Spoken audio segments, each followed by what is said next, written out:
Muy buenas noches para todos.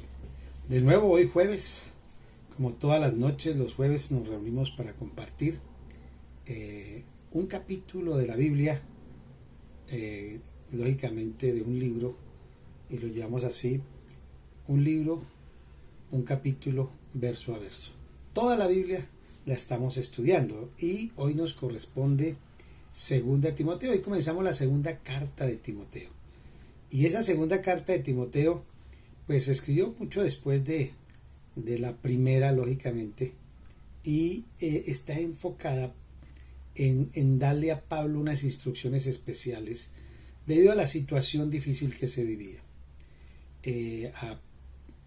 Timoteo estaba muy preocupado y de pronto con bastante estrés, con miedos, y algunos interpretan que hasta sentía algo de cobardía por la situación vivida, persecución total del gobierno de Roma, porque se había dado el decreto de que deberían matar a todo cristiano, eh, porque le echaron la culpa para los años 70 y algo.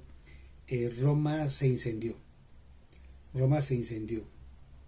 Y digámoslo así, que el rey de ese entonces, el César de ese entonces, creo que era Nerón, no estoy bien seguro, determinó que los cristianos eran los culpables. Y empezó una persecución terrible. Tú puedes haber recordado alguna vez sobre lo de las catatumbas y todas esas cosas. Entonces era muy, muy difícil la vida, ser cristiano, ser del camino. Una palabra despectiva, vulgar y fea, era que le decían a los seguidores de Jesucristo los del camino, y así se llamaron por mucho tiempo. Luego se les llamó cristianos, pero siempre las palabras han sido despectivas. Los nombres que hemos tenido nosotros, los seguidores de Jesús, los que aceptamos a Cristo, siempre han sido colocados por la gente que odia a Cristo, odia a los cristianos. Siempre, siempre. Evangélicos, aleluyas, cristianos, los del camino. Todos esos nombres nos los han colocado. Nunca nosotros nos hemos puesto nombre. Nosotros siempre nos hemos llamado o seguidores de Jesús, o decimos que no tenemos una religión, sino tenemos una relación, que nuestra religión es el amor. Pero bueno, básicamente lo digo como para que entiendan la situación que se vivía. Adicional a eso, por ser tan joven, estaba viviendo como un acoso de parte de los mayores, de las personas mayores, y que eran ancianos que estaban infiltrando una doctrina que no era sana. Y claro, tenía esa presión ahí. Adicional a eso, las mujeres se habían levantado y querían gobernar, mandar, enseñar y hacer cosas en la iglesia que no las tenía permitidas Pablo. Y por eso toda esa situación, su juventud, él se creía que no tenía la capacidad, que no tengas en poca cosa tu juventud. Pero bueno, todo esto es para llevarlos a que muchas veces nosotros estamos pasando por situaciones iguales, similares, en estrés, en opresión, en angustia, acosados. Y adicional a eso, Pablo le da como un ultimátum, ¿no? Diciéndole, mire, yo ya cumplí mi misión, ya llegué a mi final. El 4:6 de la segunda de Timoteo le dice, he cumplido la meta, ya me llegó mi final, yo ya sé que me van a quitar la vida, que voy a la presencia de Dios. Por lo tanto, casi que le está diciendo, le toca a usted tomar la rienda del asunto, tomar el ministerio, ese pastorado, por favor, tómalo. Entonces, claro, toda esa situación, Pablo entonces le escribe esta carta a Timoteo, dándole ánimo y dándole las claves de cómo debe salir adelante. Recuerde que en Hechos 24, Pablo está hablando de que ya, ahí lo tuvieron 2 veces preso, ¿no? Él lo tuvieron preso cuando fue a Jerusalén, y los judíos lo hicieron coger preso, le dieron una pela bien fuerte, una golpiza bien dura, porque dijeron que él había metido una persona que no era judía al templo. Y por eso entonces cuando lo estaban golpeando, llegó la guardia romana y paró la cosa. Lo querían linchar y matar, entonces él dijo, no, yo soy ciudadano romano. Entonces, ¿qué hacen los guardias romanos? Dicen, un momentito, si eres ciudadano romano, no lo pueden tocar. Se lo llevan, pero no encontraban en ese tiempo cómo acusarle, porque el delito por el que lo acusaban no era un delito para Roma grave. Pero, y era ciudadano romano, entonces, ¿qué hacemos con él? Y si lo soltamos, lo matan y después tenemos problemas. Entonces lo mandaron a un palacio a estar preso allí, lo pasaban para un lado, para el otro, y terminó preso en una casa por cárceles más o menos. Y desde ahí escribe muchas cartas. Pero esta carta ya la escribe desde Roma, donde ya él sabe que ahí ya le llegó su final, porque él apela, cuando está allí, apela a que lo envíen directamente al César. Y es cuando va en el barco que naufraga y todas esas cosas, y llega, y desde allá escribe entonces esa otra carta, estas últimas cartas. Y estas cartas, que es primera y segunda de Timoteo y Tito, se llaman cartas pastorales, cartas que fueron escritas para ministros, para los que están en la obra, y así las han interpretado y así se entiende, ¿no? Entonces es una carta para el liderazgo, pero nos ayuda a todos, para todos. Y quiero comenzar entonces leyendo en la Reina Valera, la segunda carta de Timoteo, el capítulo 1, el versículo 1. Dice, Pablo, apóstol de Jesucristo, por la voluntad de Dios. ¿Pablo qué? Apóstol. Recuerde que apóstol es enviado, persona enviada a que sea mi representante, que hable como si fuera yo. Es un embajador, como un ángel. Un ángel no habla sino lo que, los ángeles de Dios no hablan sino lo que Dios manda hablar. Se toma esa palabra para entender que el que es apóstol es alguien que es enviado por una persona para que haga el mismo papel que yo hago y me represente tal como si fuera yo. Eso hace un embajador y eso hace un apóstol. Y Pablo dice acá que él es apóstol de Jesucristo. Él es un enviado de Jesús.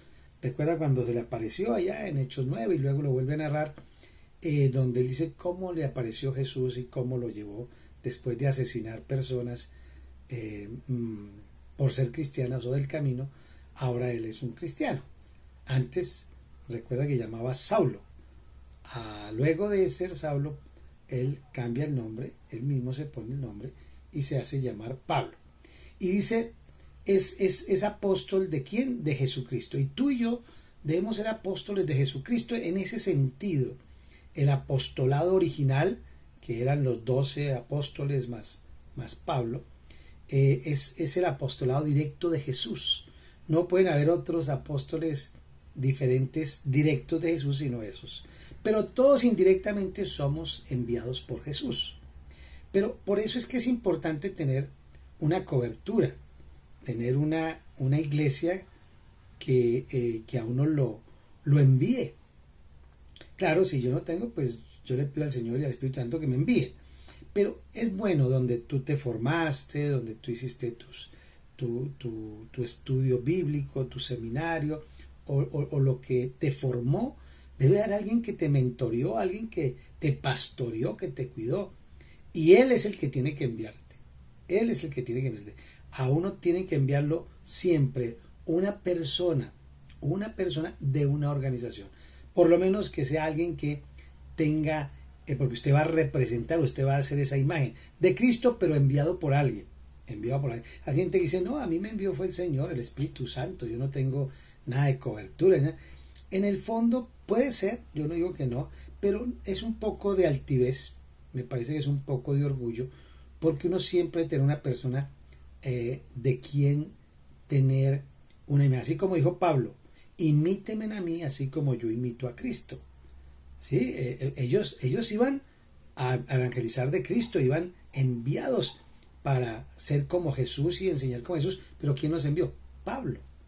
Pedro también envió sus personas, y Juan, y todos enviaban personas, las formaban y las enviaban, pero aunque iban en el nombre de Jesús y a hacer lo que Jesús había ordenado, iban enviados por alguien.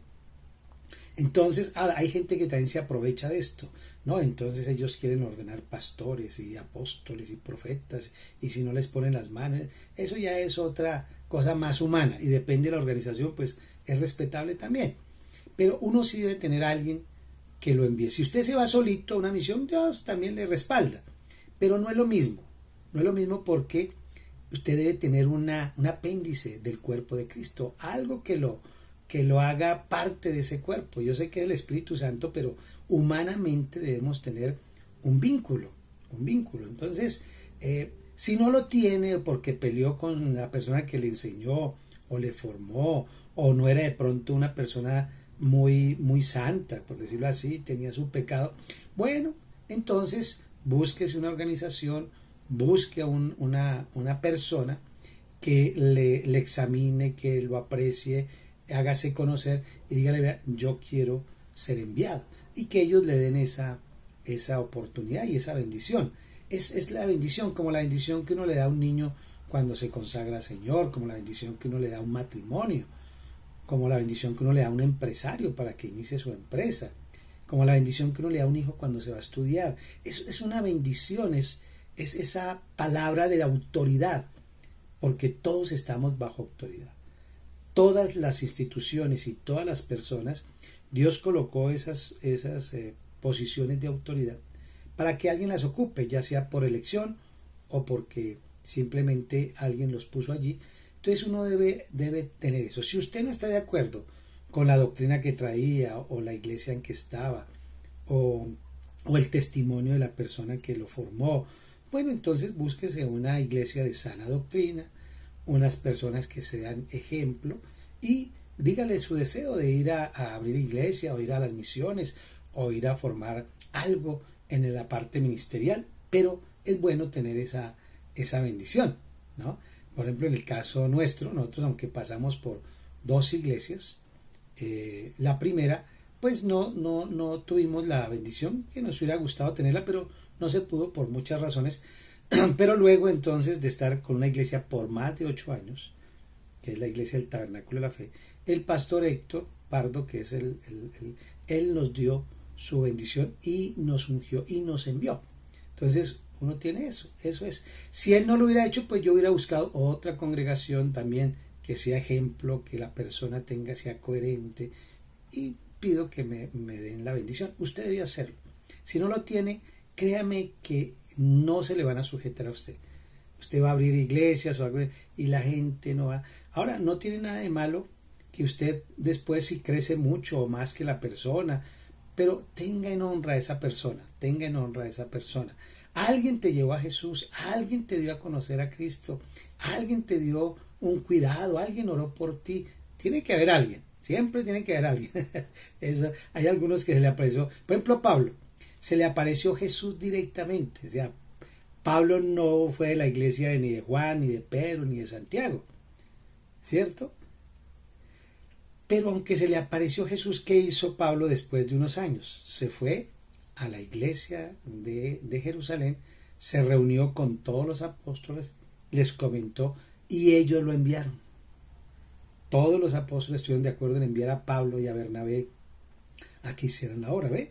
Es algo de humildad, es algo de romper un poco con la altivez. De pronto yo le invito, creo, sin ir a ofender a nadie, que muchas veces es cuestión de altivez, de orgullo, de yo por qué me voy a someter, quiénes son o qué, también son humanos, son más pecadores que yo. Bueno, eso no tiene nada que ver. Todos fallamos, todos pecamos, todos nos equivocamos, pero es bueno tener eso, que usted está en paz. Eso es como el que se va a vivir con su esposa y tienen su hogar, están lindos, pero nunca han recibido la bendición pastoral. Ellos se sienten que no están bien, aunque digan, no, yo no necesito casarme, ni que nadie me case, ni que nadie, no, yo no necesito eso. Sin embargo, en el alma hay un vacío, usted necesita que digan, hoy, miércoles o jueves, X fecha del 1900, me casé. ¿Sí?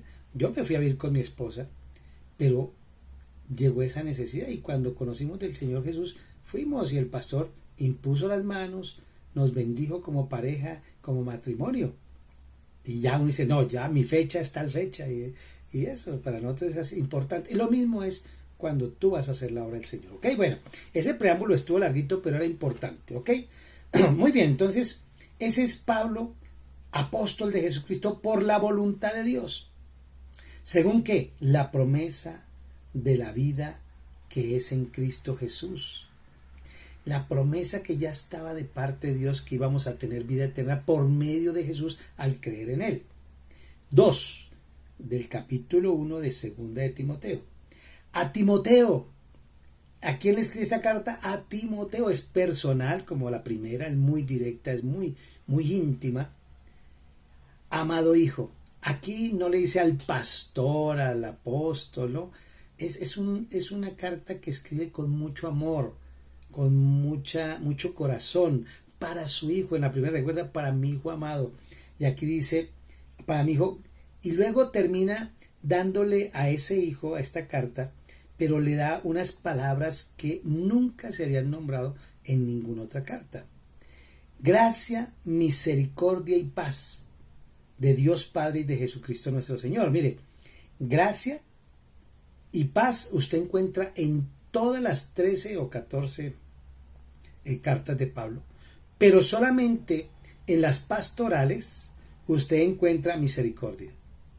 Entonces, vea usted ahorita, apenas termine la charla, revise cada uno de los libros, desde Romanos, ¿cierto? Primera y Segunda de Corintios, y va hasta Hechos, bueno, si quiere hasta Hechos, en Hechos no está, pero llévelo hasta las 13 cartas que se le atribuyen a Pablo, y verá que solamente Primera y Segunda de Timoteo y Tito tienen esta otra palabra incrustada aquí. Gracia, misericordia y paz. Gracia, ¿de quién? De Dios nuestro Padre. Gracia es favor inmerecido. ¿Y de quién? También de su Hijo Jesucristo, nuestro amo, nuestro Señor. Y luego dice misericordia. ¿Por qué? Porque el pastor, el que está en la misión, el que está en la obra, vea, sufre ataques, mentiras, ofensas, de todo.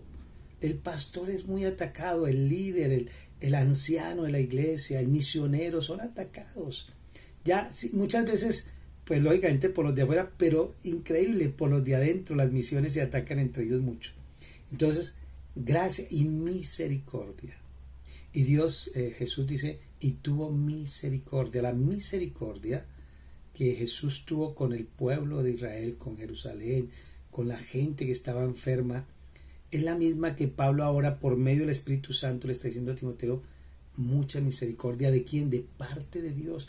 Que Dios tenga misericordia de los pastores, que Jesús tenga misericordia de los misioneros, de los que van a los grupos de hogar, de los que van al campo, de los que visitan enfermos, de los que van a las cárceles, de las personas que ayudan a los drogadictos, a las madres cabeza de hogar, a los papitos que han perdido su trabajo, a los que sufren alguna situación. Ese es un pastorado, ese es un ministerio y necesitamos la misericordia de Dios Padre y de nuestro Señor Jesucristo. Entonces, todo esto es para que entienda que Pablo él ya vivió eso. Dice, no, nosotros los pastores necesitamos misericordia. Por favor, misericordia, Dios. Y paz.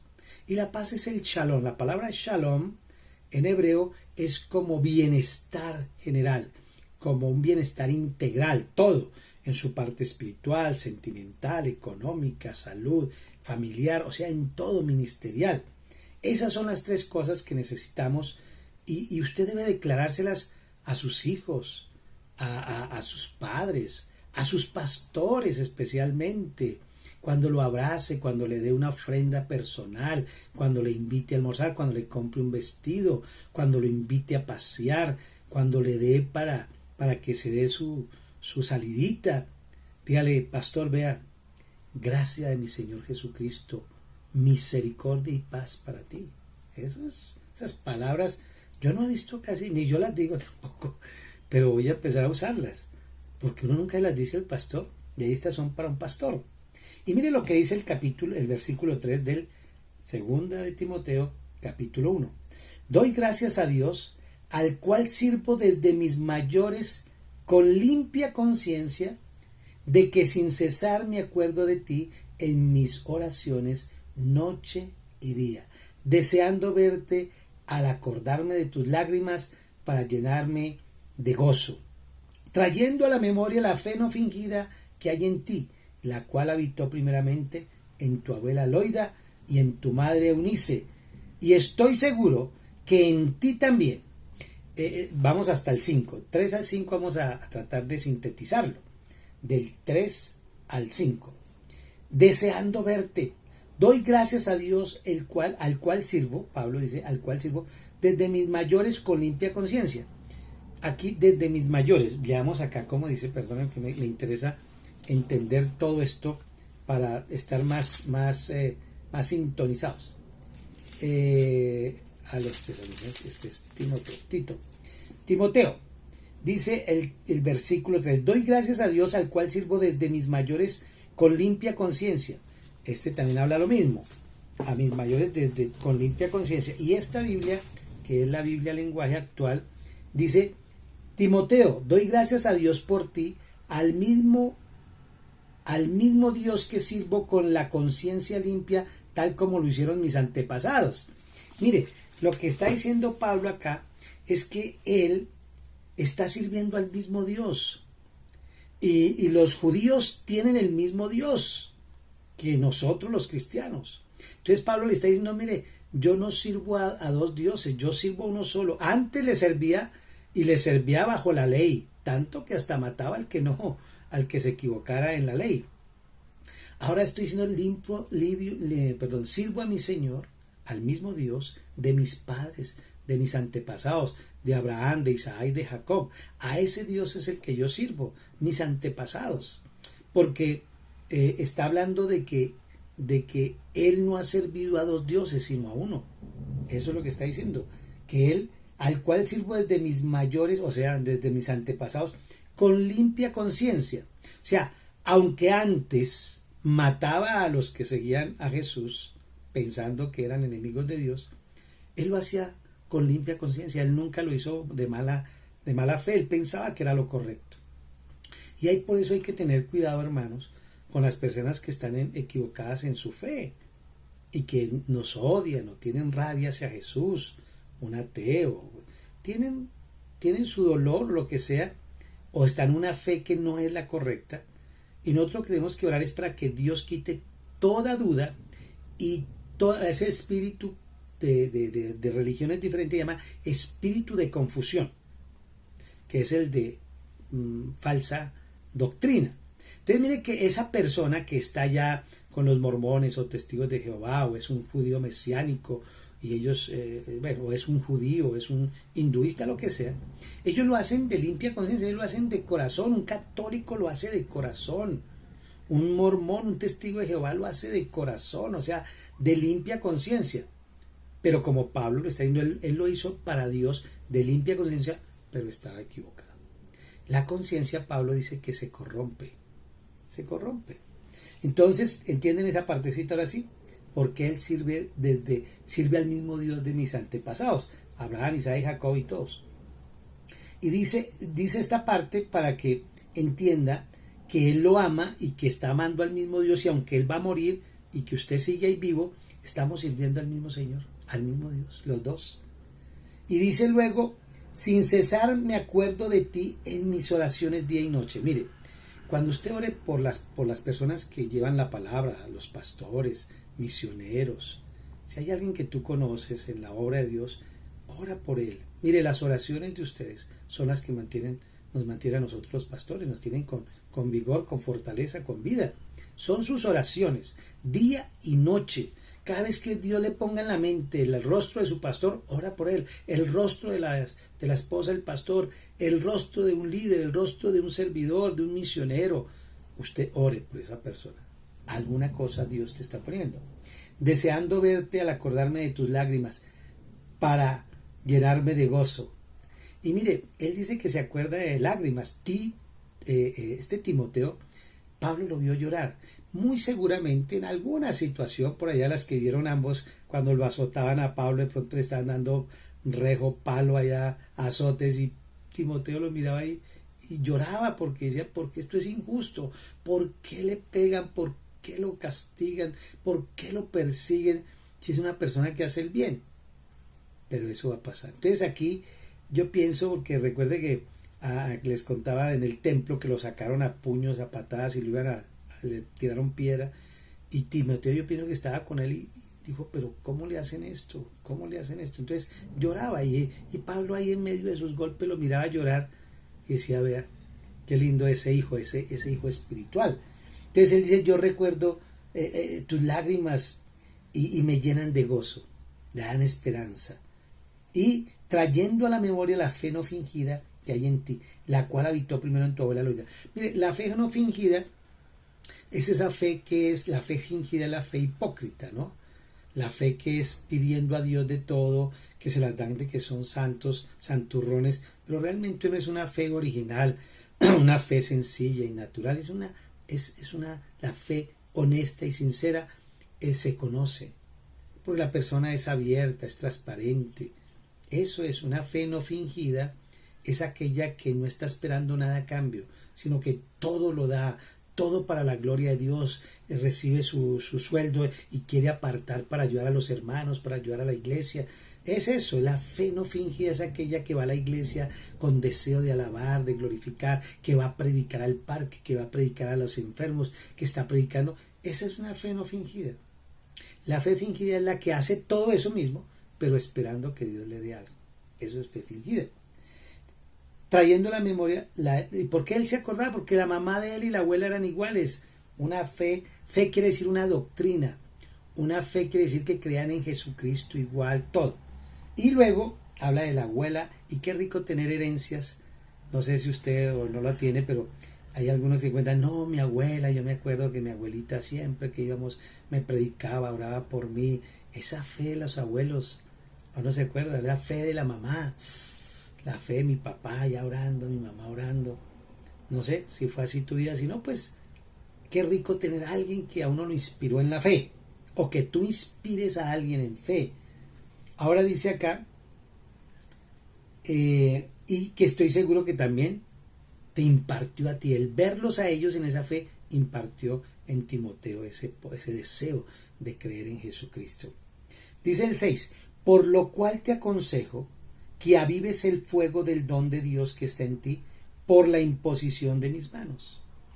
Entonces aquí esto lo hablamos el domingo, pero quiero traerlo de nuevo porque quiero ser un poquito más amplio, que avives, como tú tienes esa fe no fingida, aviva el fuego del don de Dios que hay en ti, porque con todas estas situaciones de estrés, de acoso, de persecución que estás viviendo y vas a vivir, necesitamos avivar el fuego. Y les decía el domingo, ¿cómo avivar ese fuego? ¿Y para qué sirve ese fuego? Todo eso lo hablamos, pero quiero hoy sintetizarlo de esta manera. El fuego, uno puede hablar, avives el don. Miren que no dicen los dones, porque si dijera los dones, ya, bueno, el de profecía, el de fe, el de servir, el que sea, pero no. Entonces, cuando habla de los del don no habla de los dones.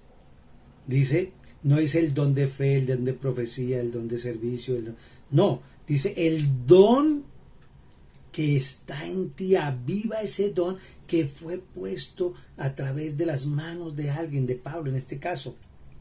Entonces, lo único que se me ocurre a mí, que viene así, que es el don Jesús dijo, allá en Mateo 7 o Lucas, dice que todo el que pide se le da, ¿cierto? Todo el que llama se le abre y todo el que busca encuentra. Y luego termina diciendo, ¿cuánto más no dará Dios el don del Espíritu a aquel que lo pida? Entonces, se está refiriendo es al Espíritu Santo de Dios. El Espíritu Santo de Dios se llama don Espíritu. Y el don es el que hay que avivarlo, o sea, al Espíritu Santo hay que avivarlo. Y luego entonces el Señor me mostró en Hechos 2, cuando habla que estaban todos en el aposento alto y estaban esperando la promesa que Jesús dijo que iba a venir de parte del Padre. ¿La promesa de quién? Del Espíritu Santo de Dios, que iba a venir como un don, un carisma, como un regalo que no merecíamos, porque Jesús fue el que pagó. Pero Jesús dijo, no, yo les dejo mi espíritu. Y vino, dice que vino el Espíritu de Dios sobre todos y todos fueron llenos, bautizados en el Espíritu Santo. Y aquí viene lo importante, donde se habla de avivar el fuego. Pues que en ese momento dice que como lenguas de fuego se amontonaron sobre su cabeza. Lenguas es el fuego ahí en la cabeza, se veía el fuego. O sea, aquí Pablo, yo creo que él toma eso, estoy haciendo mi interpretación, y dice el don es el Espíritu Santo, que es como fuego. Aviva ese fuego. ¿Y cómo se aviva el fuego? Con aire, soplando. Usted ve un carboncito que está para usted, y ¡pum! Prende. Usted coge y le hace así a la brasa ya para hacer ese asado, ¡sí! Prende otra vez. O coge un secador y ¡pum! Prende y de una. ¿Cierto? El fuelle ese que se usaba para cuando iban a hacer esas hornos para calentar el hierro y darle forma. O sea que el Espíritu, o sea, el don que es el Espíritu Santo está en nosotros, pero se ha quedado quieto por el miedo, por la cobardía, por la persecución, por los problemas, por lo que sea. Empieza a quedar. Pero tú tienes fe, o sea, tú creíste que cuando Jesús murió por ti, el Espíritu, el don entró en ti, le está diciendo. Entonces, ese don, ese poder, aquí viene ya, hay que avivarlo, Y mire que una característica de cuando se aviva el Espíritu es que todos allá comenzaron a hablar en lenguas. Todos. Dice que eran como 120. Y todos comenzaron a hablar en lenguas. Y en lenguas que ellos no entendían. Bla, bla, bla, bla, bla, bla. X, Y, Z. Entonces, tanto que la gente que estaba de 16 o 14 naciones de diferentes idiomas entendían lo que Pedro decía, lo que hablaban en lenguas. Dice, oiga, pero este habla en arameo, este habla en griego, este habla en no sé qué, este habla en español, inglés, no sé. Qué tremendo, ¿no? Entonces venía el fuego de Dios, avivaron ese momento, el Espíritu vino con fuego, prendió esa llama. Me hace acordar cuando estaba ya Elías con el becerro que está ahí, cayó fuego del cielo, prendió esa, quemó todo. Y luego habían unos discípulos que eran de Juan, y Pablo se los encontró. Y les dice, bueno, usted, no, todos somos cristianos ahora del camino, qué bueno. Pero recibieron el don, recibieron al Espíritu Santo. No, ni sabíamos que existía el Espíritu Santo, ¿qué es eso? Vengan para acá. Y les puso las manos y ¡pum! Dice que fueron llenos del Espíritu Santo y empezaron a hablar en lenguas. O sea que, mis amados, yo saqué esta conclusión y creo que es muy, muy, muy práctica. Yo puedo dar otra idea, usted puede sacar su idea también, tranquilo, está en toda libertad. Es la que a mí me ha dado esta paz. Y es que cuando tú oras en lenguas, el estrés desaparece. Cuando tú oras en lenguas, la tentación no puede venir a tomarte. Cuando tú oras en lenguas, la unción viene, las ideas. Cuando tú oras en lenguas, sanidad viene. Porque dice que el Espíritu, la oración en el Espíritu, es la que sabe cómo orar. Y clama y gime por nosotros, con gemidos que tú no entiendes o con palabras que ni entiendes. Y Dios sí las entiende. Y inmediatamente la oración en lenguas es, digamos que palabras que para nosotros no son entendibles, ni sabemos qué dice, pero para Dios son palabras exactas, precisas, y puede dar la respuesta exacta. Ahora, me llama una hermana y tiene mucha razón. Hay personas que oran en lenguas, pero parece que lo hicieran como una marita, como algo de suerte. Uy, a toda hora hablan en lenguas, pero su boca es viperina, sus actos no van acorde. Lo siento, no usan el don como es.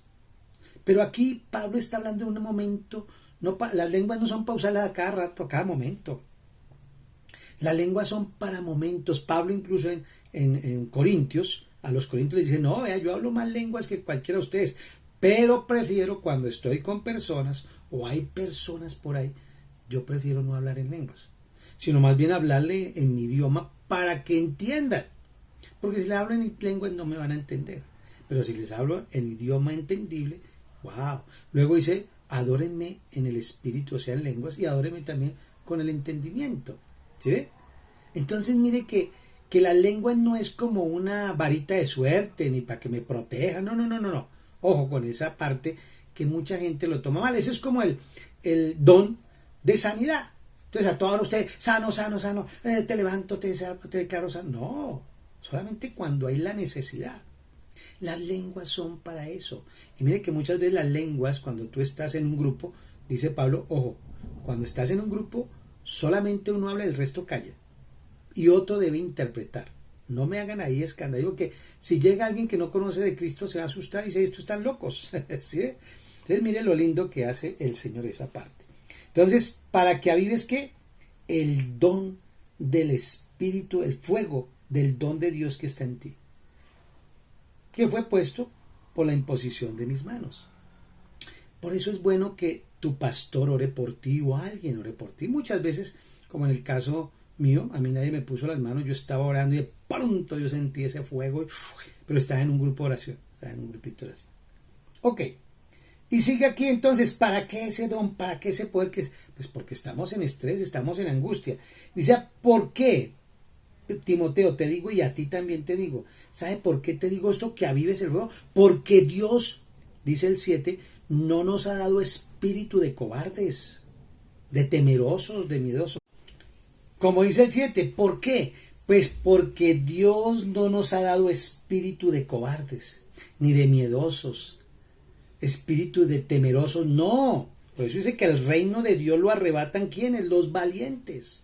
Lo contrario a cobardía es valentía.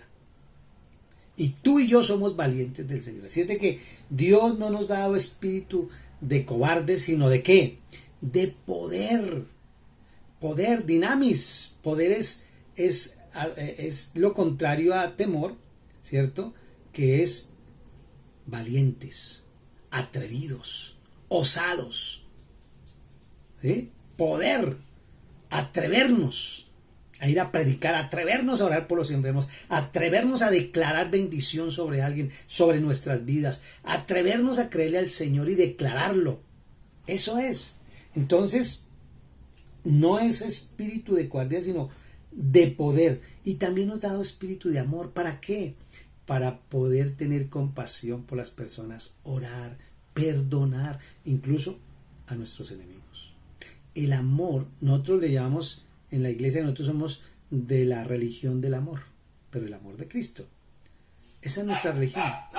Entonces, cuando hacemos esto, lo que estamos haciendo es dándole a esas personas el amor de Cristo a través del perdón. Si no has perdonado, tú no tienes avivado el Espíritu Santo. Para poder perdonar hay que avivar ese espíritu. Pero luego termina diciendo, no solamente espíritu de poder, amor, sino también de ¿qué? De dominio propio. Y el dominio propio es una cerca que te ayuda para no caer en tentación. Dominio propio es poder dominar mis emociones, pensamientos y deseos. Y es un don, es un regalo que se aviva a través de ¿qué? De la llenura, de hablar en lenguas, de declarar en el espíritu. Se mueve el espíritu. Uy, shakanda, usted está en una tentación, usted lo cierra a alguien y va a pegar y empieza a hablar en lenguas a ver si no se le va esa ira. Usted viene a alguien, lo asusta, usted empieza a hablar en lenguas a ver si no se le da ese miedo. Usted va a entrar en tentación, comienza a hablar en lenguas, haga la prueba y verá. Es espectacular, es una herramienta que Dios le está entregando acá a nosotros, se la dio a Timoteo a través de Pablo, ahora nos la da a nosotros. Avivemos el don del Espíritu, el don de Dios que está en nosotros, avivémoslo.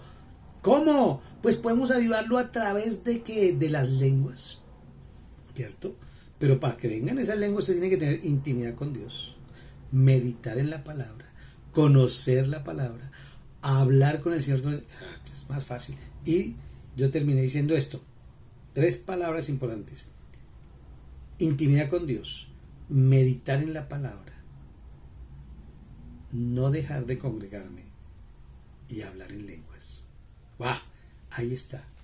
Y termina diciendo, porque no nos ha dado Dios espíritu de cobardía, sino de poder y amor y dominio propio. El dominio propio es un don que solo se activa si se aviva.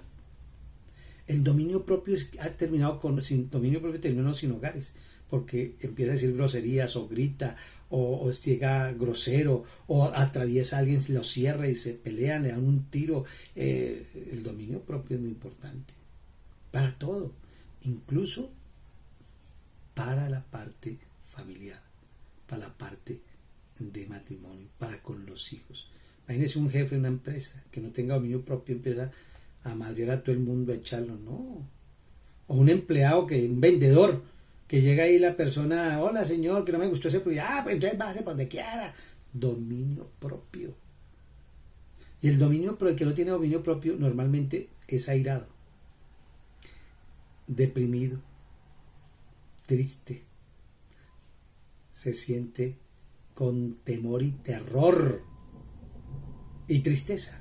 ¿Ves? Mire eso. Por eso la depresión, la ansiedad, es falta de dominio propio, falta de avivar el espíritu, porque cuando usted aviva el espíritu, tiene fe, tiene esperanza. Y mire lo que dice el 8. Por tanto, no te avergüences de dar testimonio de nuestro Señor, de mi Señor, ni de mí, preso suyo, sino participa de las aflicciones por el Evangelio según el poder de Dios. Mire, dar testimonio de lo que Jesús hizo en tu vida es lo más hermoso. Donde puedas dar tu testimonio con humildad siempre, avergonzándose de tu pasado y hablando de lo que Dios hizo. Siempre el testimonio es, ¿quién era yo antes de Cristo? Vergüenza. Ahí hay que tener vergüenza. ¿Qué pasó? Lo conocí, alguien me habló, oraron por mí, me encontré con Él, sentí su presencia, Dios me habló, lo recibí y ahora soy así. Pasó esto. Eso, tienes que hacer tu testimonio máximo en 3 minutos. Máximo en 3 minutos. Es un testimonio que te va a oír cualquier persona. Si lo haces muy largo, ya la gente se aburre. Entonces haga testimonios cortos, practíquelo, escríbalo, memorícelo. Y el testimonio tienes que ajustarlo de acuerdo al auditorio que tengas. Si es un auditorio de parejas, pues tú hablarás testimonio enfocado hacia las parejas. Si es un testimonio para gente que está enferma, un testimonio de lo que Dios hizo en tu salud. Si es un testimonio para empresarios, un testimonio en tu empresa o de la parte financiera. Ajústalo de lo que Dios haya hecho en tu vida de acuerdo al auditorio. Tremendo, ¿no? Muy bien. Entonces, luego dice acá el 9. ¿Quién nos salvó y llamó con llamamiento santo, no conforme a nuestras obras, sino según qué? El propósito suyo y la gracia que nos fue dada en Cristo Jesús antes de los tiempos de los siglos. Esto es hermoso, ¿eh? Antes de los tiempos de los siglos, Dios anhelaba que tú conocieras a Jesús. Él en el tiempo pudo ir hasta adelante y ver cuando tú ibas a recibir a Jesús. Cuando él se dio cuenta en el tiempo futuro que ibas a recibir a Jesús, entonces él ya tenía para ti preparado un camino. Por eso todo es en Cristo, en Cristo, en Cristo. Entonces, un propósito que él ya tenía para tu vida. Tú tienes un plan y un propósito en Dios. No te sientas vacío, tranquilo. Algo bueno va a suceder en tu vida en estos momentos, en esta semana, en la próxima, porque hay un plan y un propósito que Dios tiene desde antes. Él ya sabía que ibas a recibir a Jesucristo, que ibas a estar lleno del Espíritu Santo, que lo ibas a avivar y que cosas buenas, grandes Él tiene para ti. El 10. Pero que ahora ha sido manifestado por la aparición de nuestro Salvador Jesucristo, el cual quitó ¿qué? La muerte y sacó a luz la vida y la inmortalidad por el Evangelio. Tú tienes inmortalidad, tú tienes luz, tú tienes vida. Todo el que te diga que tú vas a morir, que tú no vas a ir al cielo, que tú no eres luz, esa es una secta. Así de fácil se lo digo. Aquí Pablo, el Espíritu Santo, está diciéndonos: Jesús pagó por ti.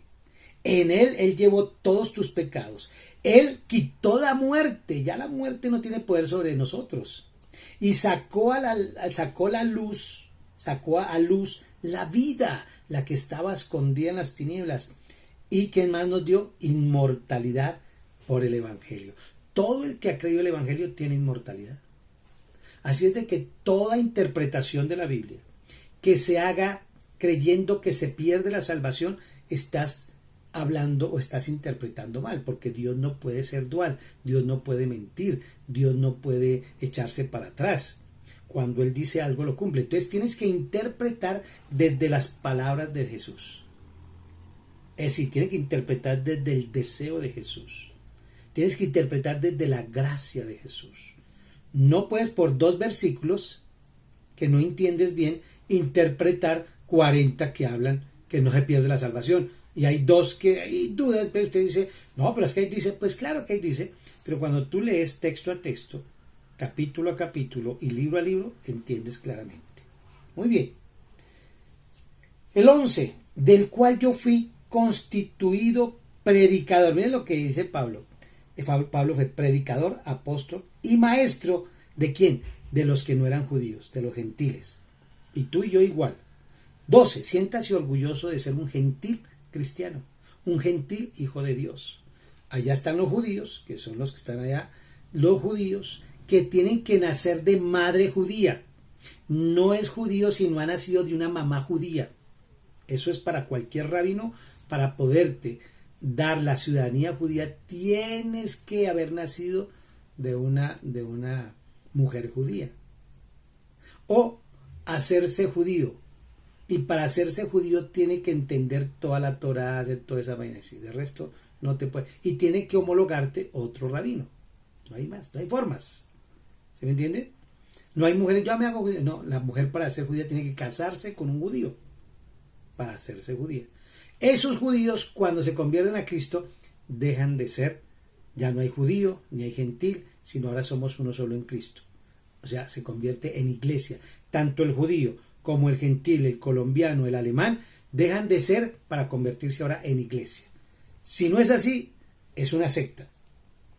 Por lo cual, dice el 12, asimismo padezco esto, pero no me avergüenzo porque yo sé a quien he creído. Y estoy seguro que es poderoso para guardar mi depósito para aquel día. ¿Para cuál día? Para el día en que venga el Señor por su iglesia y que vaya usted no va a ir a un juicio, usted va a ir a una coronación, porque ya nosotros fuimos al juicio cuando creímos en Jesús, ya fuimos juzgados y ahora somos para el cielo. ¿Y qué vamos a recibir allá? Coronas o lo que tú tengas. Y mire lo que dice acá tan lindo, ¿no? Porque aquí está diciendo que guardará nuestro depósito. O sea, todo lo que tú has hecho, tienes un depósito en el cielo. Todo lo que tú has hecho bueno, ¿sí? Tienes un depósito en el cielo. Ahora vaya al cajero y saque lo que quiera. Ahí tienes tu cajero. Dice acá luego, el 13, retén la forma de las sanas palabras que de mí oíste, en la fe y en amor que en Cristo Jesús. 14, guarda el buen depósito por el Espíritu Santo que mora en nosotros. Mire que ¿quién guarda ese depósito? El Señor, el Espíritu Santo. Por nosotros ya cada pecado lo tiraríamos al piso, pero gracias a Dios el Espíritu Santo guarda ese buen depósito, guardan ese. Ya sabes esto, dice el 15, que me abandonaron todos los que estaban en Asia, de los cuales son, mire quiénes abandonaron a Pablo, Figelo y Hermógenes. Tenga el Señor misericordia de la casa de Onesi, perdón, estoy diciendo cosas que no son. Tenga Dios misericordia de la casa, había una casa, o sea, la familia, de la familia Onesíforo, porque muchas veces me encaró, me confrontó, me confortó y no se avergonzó de mis cadenas. Perdone, aquí yo estoy hablando una cosa que no es. Aquí lo que está diciendo es que estos otros lo abandonaron, ¿cierto? El Figelo y el Hermógenes. Pero la familia de Onesíforo, ellos no se avergonzaron de que Pablo estuviera preso por Jesús. Fueron, lo ayudaron, lo cuidaron, lo protegieron, lo visitaron. Eso es lo que está diciendo acá. Unos lo abandonaron, pero estos no. Entonces, dice acá, sino que cuando estuve en Roma, me buscó solícitamente y me habló y me halló. Dice, concédale el Señor que haya misericordia cerca del Señor en aquel día. Y cuando nos ayudó también en Éfeso, tú lo sabes mejor, Timoteo, y le está haciendo ese recuento. Qué lindo, ¿no? Entonces mire, esta carta, segunda carta a Timoteo, primer capítulo, Dios sea glorificado. Son herramientas que nos da. Muchas cosas ahí valiosas. Subráyelas, vuélvalas a estudiar. Y si Dios te muestra algo mejor y más amplio, chévere. Chévere. Pero siempre recuerde, texto con texto, todo es Jesucristo el centro de todo.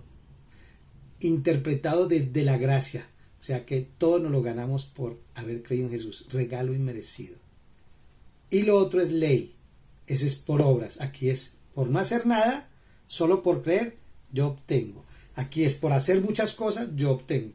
Eso es para los de la ley, los que practican la ley. Nosotros practicamos la gracia. Yo quiero que tú la practiques. Mire, Dios tiene cosas hermosas. Hay herramientas acá que tenemos para defender del ataque, del estrés, de la opresión, de la ansiedad, del miedo del futuro. Dios te ama, Dios nos ama y quiere siempre lo mejor. Solo créele al Señor, ríndase a sus pies y dile: Señor, yo quiero creer, sin duda, yo quiero creer, ayuda a mi incredulidad, y Dios te va a ayudar. Dios me los bendiga. Este domingo, con el favor de Dios, nos vemos, y el próximo jueves aquí también, entonces, el capítulo 2 de 2 de Timoteo. La gracia, la misericordia y la paz de Jesús sea con todos ustedes. Amén.